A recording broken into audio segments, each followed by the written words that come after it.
Two brothers, badged red with each other's blood, and I, as next of kin to those dead and doomed, I'm next in line.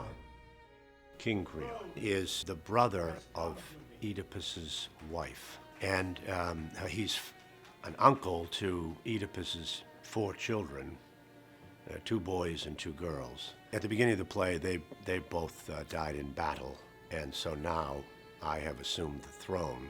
The obligation that Greeks had was to bury the dead, their own and their opponents, and that is an obligation to the gods that this king, Creon, has decided to ignore, and because of that, he faces the wrath of the gods. And Antigone intends to bury him at the cost of her own life, as Creon has forbade any burial. And you stand over this? This is the truth? She was burying the body. You said nobody was to bury. Will that do? Antigone is a passionate, frustrated teenager who is finding the voice for those that don't have a voice anymore. I really look forward to when Antigone and Creon, the voices of 2 sides, come together, and where the audience sees where they agree about what's better for the masses and how they argue that together, but they are on completely opposite sides. Tell me and be quick about it. Did you or did you not know that the proclamation forbade all this? I did know. How could I not? Didn't everybody? And still you dare disobey the law. I disobeyed because the law was not the law of Zeus, nor the law ordained by justice. Justice dwelling deep among the gods of the dead. What they decree is immemorial and binding for us all. As soon as Haman finds out that the lady that he's in love with is going to be put to death by his own father, I think that's the moment in which I lose all sense of patriotic duty, and I think that's what the play is about. It's about where personal loyalty and patriotic duty interlock. Aren't you against the law? I am not, and I don't want you to be. Isn't that why Antigone is a danger? People here in Thebes don't seem to think so. Do my orders come from Thebes and from the people? Can you hear yourself? For Eurydice, while within this play Polynices has done terrible things, has in fact, as Creon says, been a terrorist, he nevertheless is a person that she has known for a long time, a person she has cared for, and moreover is a human being who has the rights and duties of all human beings to be properly buried. What Ismene is most passionate about in this play is her sister. My sister is the mainstay of my life, is one of her lines. And with the decision that Antigone makes, things are not looking good.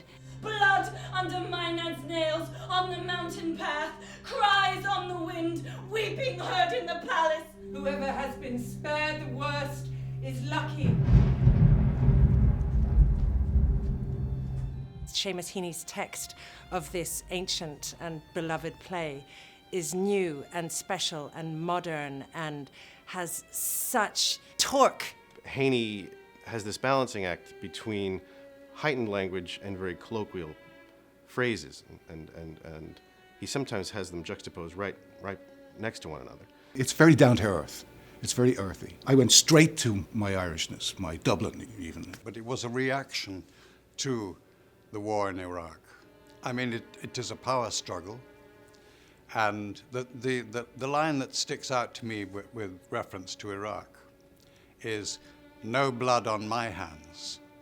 What news do you bring me this time? News that you would be as well to heed. When did I not, prophetic father, heed you? And isn't that why your ship has stayed on course? You kept me right. I know it in my bones. Then know this. Where you are standing now is a cliff edge, and there's a cold wind blowing. Why do you always put that shiver through me? Because I have the power to see. People should come and see this play because it is beautiful. It's riveting. It's a combination of a timeless and epic story that is utterly heart-wrenching. It's got politics, it's got love, it's got theology, it's got a battle. It's stark, and it's very committed and very honest. I think it speaks to us today with the kind of spiritual conflict that most of us have about life, beauty, politics, yes or no. What we have here is our greatest poet in one of the greatest, oldest stories in the world. It's an ancient soap opera by a brilliant poet. It's a natural for the Irish Rep. It's Seamus Heaney. He's a Nobel Prize laureate. He belongs to us. He's ours. Everybody should see this play.